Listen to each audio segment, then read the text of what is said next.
Hi guys! Welcome back po sa Axie TV. Nagbabalik po sa Axie TV para turuan kayo kung paano kayo matututo mag-gitara. Sa simpleng pamaraan lang na hindi nyo kailangan mahirapan. Intindihin kasi basic lang naman itong ituturo ko sa inyo. So ngayon siguraduhin nyo lang po sana na bago tayo magsimula, i-hit nyo na lang po yung subscribe button, tapos yung notification bell para ma-update po kayo kapag may bago akong upload. Hindi ko na po kayo pagtatagalin at ating simulan na ang ating tutorial.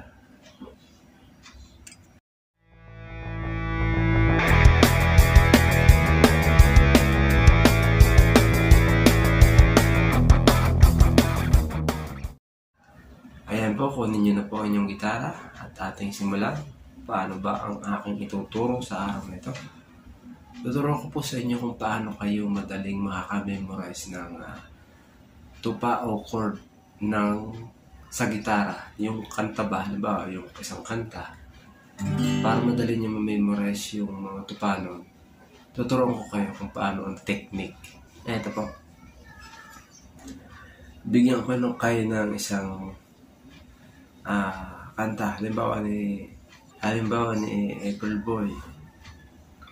Yung umiyak ang puso, bawa. Tupa nun ay G. Bakit ba ang buhay ko ganito?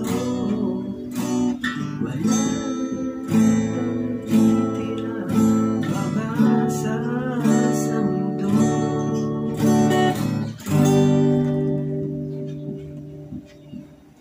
Ano naman pong kaugnayan yan? Bakit ko yan inihalimbawa? Halimbawa po yan, para madali niyong matandaan ang mga tupa at maging magaling kayo sa gitara. Ayun, yung halimbawa ko yun, ibig sabihin nung gumagamit po ako doon ng tinatawag na circle of fifth. Ano ba yung circle of fifth po na yan? Yun po yung kumbaga, yun yung rotation ayon sa aking kaalaman kung paliwanag ko ang aking susundin. At kasi may iba-ibang paliwanag tungkol po dyan sa circle of fifth po na yan. Pero yung base sa akin, yan yung rotation ng mga tupa. Baga yung kabuuan ng tupa ng kanta. Nakukuha niyo po kung ano ba yung paliwanag ko sa circle of fifth. Halimbawa, yun. Ginamit ko yung G. Paano ba yan nagagamit yung circle of fifth na yan? Ibig sabihin, kapag G, possible na ang sunod dyan, B minor. O halimbawa ulit, iba namang kanta. Halimbawa, ang simula po muli ng tupa ay G ulit. Possible naman na ang tunog niyan, ang kasunod ay ang E minor. Gaya nung kantang Bakit Ba?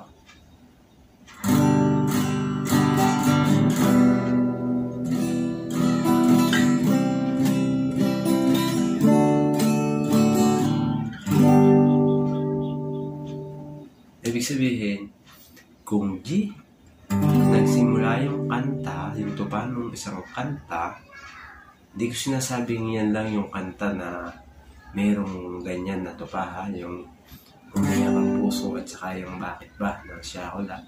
Marami pong kanta yan na pwedeng mai-apply po natin yung circle of fifth. Ibig sabihin, ito, additional na paliwanag po. Kung G ka nagsimula, ang possible na kasunod niyan to pa, E minor. Yung kanina, yung sa umiiyak ang puso, ay G ang sumunod siya ay B minor. Ngayon naman, ito sa Bakit Ba?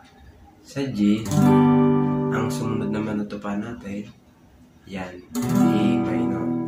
Ibig sabihin, kailangan yung dapat matandaan yung ganon. proseso. Yung kailangan maalam nyo lang yung unang tupa. Kasi unang tupa niyan yan. Pag G, sunod yan, B minor. Pwede din na G, tapos E minor.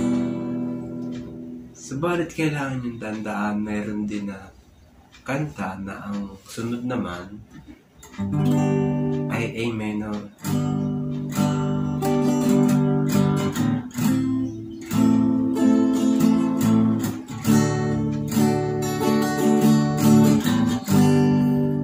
Pero bakit naman natin na-apply yung circle of D? Ibig sabihin, kung G tayo nagsimula, ang fifth niyan, ang perfect fifth dito. Ito. Yan yung dulo niyan.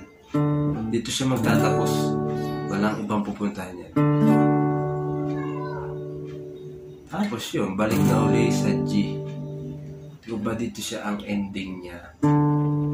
Mag-end siya dito.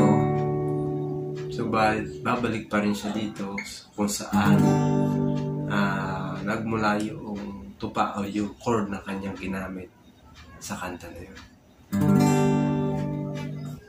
Medyo malalim na po ito paliwanag na to kasi hindi naman po ito maaari natin sabihin na ito pang beginners lang. Ito pong aking tutorial na to. Medyo malalim na po to. Kaya lang, kung interesado ka talagang matuto, marunong, hindi man talagang pinakamahusay tayo. Mayroon tayong kadagdagang kaalaman kung paano tayo mas gagaling pa na yun. Malalaman mo kung paano ang rotation ng tupa ng mga kanta. Yun.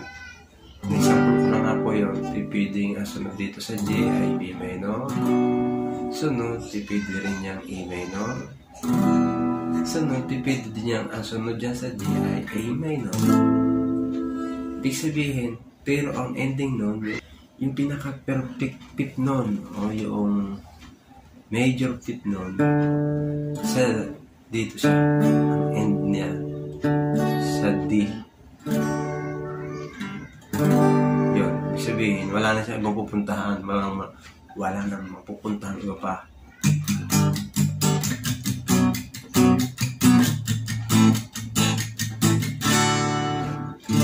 Yun, ito, magkapareho po ito ha. D.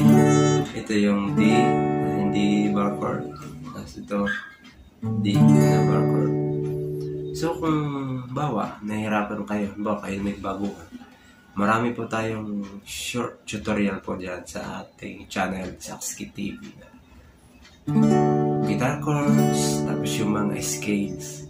Balikan nyo na lang po. Search nyo po doon yung mga video ko. Makikita nyo marami doon.